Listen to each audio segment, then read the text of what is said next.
السلام عليكم ورحمة الله وبركاته. بسم الله الرحمن الرحيم. الحمد لله رب العالمين. اللهم صل وسلم وبارك على رسولك وحبيبك سيدنا وشفيعنا محمد وعلى آله وأصحاب سيدنا ومولانا محمد. ഏറ്റവും വലിയ പാപമായിട്ടാണ് മാതാപിതാക്കളെ വേദനിപ്പിക്കുന്നതിനെ സംബന്ധിച്ച് ഹബീബായ മുത്തുനബി സല്ലല്ലാഹു അലൈഹി വസല്ലമ തങ്ങളും വിശുദ്ധ ഖുർആൻ തന്നെയും നമ്മെ പഠിപ്പിച്ചിട്ടുള്ളത്. ഒരിക്കലും അവർക്ക് വേദന ഉണ്ടാക്കുന്ന വാക്കുകളോ പ്രവർത്തനങ്ങളോ ഒന്നും തന്നെ മക്കളാകുന്ന നമ്മുടെ ഭാഗത്തുനിന്ന് ഉണ്ടായിക്കൂടാ. അങ്ങനെ ഉണ്ടായിക്കഴിഞ്ഞാൽ അവൻ്റെ ദുനിയാവും നാളെ ആഖിറവും പരാജയത്തിലാകുമെന്നുള്ള കാര്യം നാം പ്രത്യേകം ഓർക്കണം. നാം കാരണം നമ്മുടെ മാതാപിതാക്കളുടെ കണ്ണിൽ നിന്ന് ഒരിട്ട് കണ്ണുനീരെങ്ങാനും വീണുപോയാൽ, അവരുടെ മനസ്സിനെങ്ങാനും നൊന്തുപോയാൽ, അവർക്കെങ്ങാനും വിഷമം വന്നുപോയാൽ അതോടുകൂടെ നമ്മുടെ ജീവിതം തകർന്നു എന്നത് നാം പ്രത്യേകം ശ്രദ്ധിക്കണം. അതുകൊണ്ട് തന്നെ അവർക്കിഷ്ടമില്ലാത്ത ഒരു കാര്യവും നമ്മുടെ ഭാഗത്തുനിന്ന് സംഭവിച്ചുകൂടാ.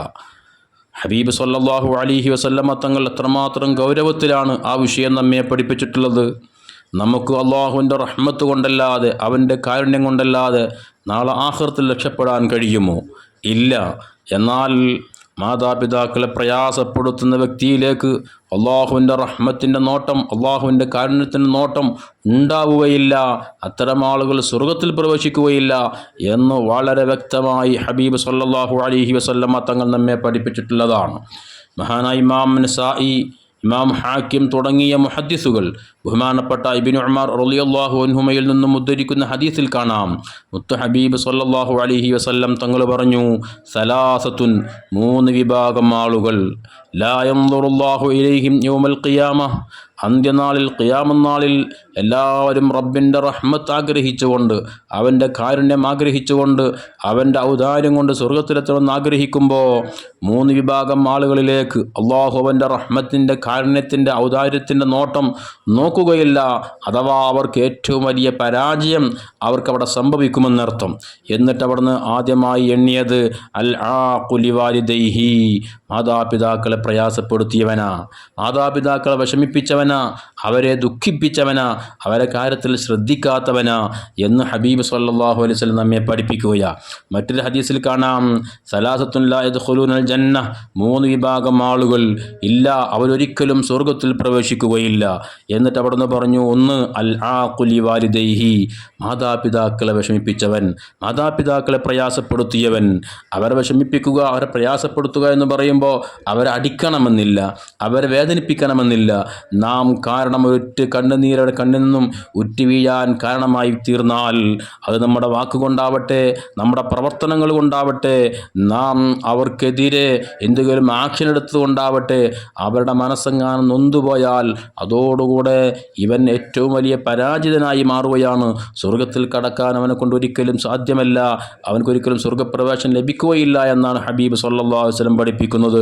മഹാന്മാർ പറയുന്നുണ്ട്, അവരെ കരയിപ്പിക്കുക, അവരെ ദുഃഖിപ്പിക്കുക, അവർക്കെതിരെ സ്വരത്തോടുകൂടെ ഒച്ചത്തിൽ സംസാരിക്കുക, അതേ അവരുടെ കൽപ്പനകൾ അംഗീകരിക്കാതെ അതിനെതിരെ പ്രവർത്തിക്കുക, അവരുടെ മുഖത്തേക്ക് നോക്കി മുഖം ചുളിച്ചു കളയുക, അതുപോലെ തന്നെ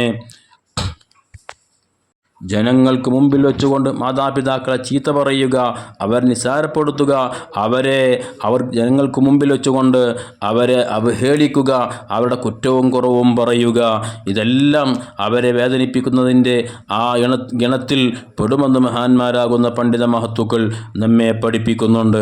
സ്വന്തം ഭാര്യയേക്കാൾ മാതാപിതാക്കൾക്ക് സ്ഥാനം നൽകാതെ, മാതാപിതാക്കളെ ബഹുമാനിക്കുന്നതിന് പകരം, അവരുടെ വാക്കുകൾ അംഗീകരിക്കുന്നതിന് പകരം ഭാര്യയുടെ വാക്കുകൾ കേട്ടുകൊണ്ട് മാതാപിതാക്കളെ വിഷമിപ്പിക്കുന്ന, വേദനിപ്പിക്കുന്ന ആളുകൾ, അതുപോലെ തന്നെ ഈ പാവപ്പെട്ട മാതാപിതാക്കളെ വൃദ്ധസദനങ്ങളിലും മറ്റുമായി കൊണ്ടുതള്ളുന്ന ആളുകൾ, അവർക്കൊന്നും ഒരിക്കലും രക്ഷപ്പെടാൻ വേണ്ടി കഴിയുകയില്ല.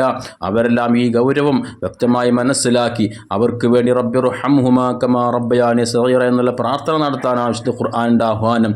അവർക്ക് വേണ്ടി എപ്പോഴും പ്രാർത്ഥിക്കുക, അവർ രോഗചികിത്സയ്ക്ക് വേണ്ടി, ഭക്ഷണത്തിന് വേണ്ടി, മറ്റെല്ലാം നമ്മളാൽ കഴിയുന്ന എല്ലാ രൂപത്തിലുള്ള സഹായ സഹകരണങ്ങൾ നൽകി അവരുടെ പൊരുത്തം സമ്പാദിക്കുക. ഇതുകൊണ്ട് മാത്രമാണ് നമുക്ക് ഇഹത്തിലും പരത്തിലും രക്ഷപ്പെടാൻ വേണ്ടി കഴിയുകയുള്ളൂ. അള്ളാഹു നമ്മുടെയൊക്കെ മാതാപിതാക്കൾക്ക് ആഫിയത്തുള്ള ദീർഘായുസ് കൊടുക്കട്ടെ. അവരുടെ കുരുത്തവും പൊരുത്തവുമുള്ള മക്കളിൽ അള്ളാഹു നമ്മളൊക്കെ ചേർത്ത് അനുഗ്രഹിക്കട്ടെ. ആമീൻ. അസ്സലാമു അലൈക്കും വറഹ്മത്തുള്ളാഹി വബറകാതുഹു.